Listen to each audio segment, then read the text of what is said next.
কুয়েট উপাচার্যকে অপসারণ না করা পর্যন্ত এক দফা আন্দোলন কর্মসূচি পালন করছেন শিক্ষার্থীরা। এই দাবিতে আজ উত্তপ্ত ক্যাম্পাস। গত 18 ও 19 ফেব্রুয়ারি সংঘর্ষে জড়িত 37 শিক্ষার্থীকে সাময়িক বহিষ্কারের সিদ্ধান্ত নেয় বিশ্ববিদ্যালয় কর্তৃপক্ষ।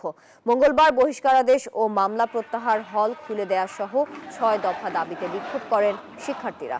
হল খুলে দেওয়ার আহ্বানে সাড়া না পেয়ে হলের তালা ভেঙে প্রবেশ করেন তারা। বর্তমান ইস্যুকে ভিন্ন খাতে নেয়ার অপচেষ্টা চলছে অভিযোগ শিক্ষার্থীদের।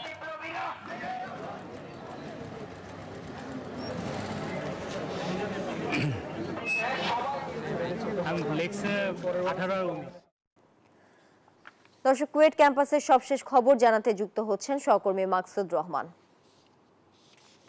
মাকসুদ, ক্যাম্পাসের এখনকার পরিস্থিতি আমাদেরকে জানাবেন, আর শিক্ষার্থীরা কি বলছেন?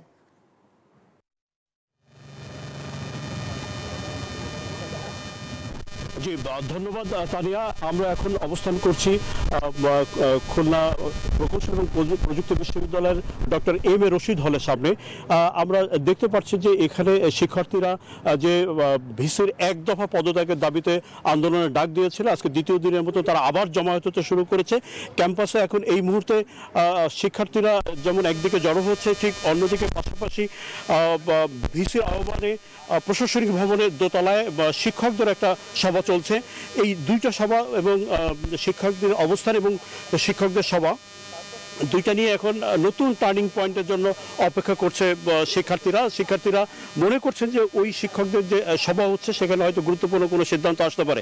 এর আগে জানিয়ে রাখতে চাই যে মূলত যে এই কর্মসূচি উত্তপ্ত হয়েছে 37 জন শিক্ষার্থীকে যে বহিষ্কার করা হয়েছে, সেই শিক্ষার্থীদের মধ্যে আসলে কারা আছে, তারা কি সাধারণ শিক্ষার্থী কিনা, এইটা নিয়ে একটা বিভ্রান্তি আছে।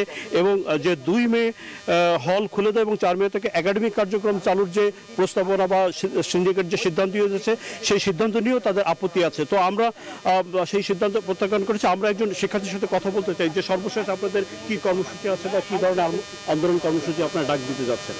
সর্বশেষ কর্মসূচি বলতে আপনারা জানেন যে আমরা গতকালকে সবাই হলে উঠে গেছি। আমাদের হল যেহেতু সাবদের কাছে বলার পরে তারা খুলে নেয়, আমরা নিজেরই খুলে উঠে গেছি। আপাতত হলে সবাই অবস্থান করতেছে। তো আজকে আমরা গতকাল রাতে আমরা শুনতে পাই যে আমাদের স্যারদের সাথে বিশেষ মিটিং করবেন সকল শিক্ষক মন্ডলীর সাথে। তো গতকালকে আমরা বসে আপনারা জানছেন যে ছাত্ররা যেমন একদিকে জড়ো হচ্ছেন, যেমনি শিক্ষকদের বৈঠক শুরু হয়েছে। আমরা এই ক্যাম্পাস থেকে এই হচ্ছে সর্বশেষ আমরা অবস্থান করছি যে শিক্ষকদের বৈঠক থেকে কি সিদ্ধান্ত আছে সেটা জানার জন্য।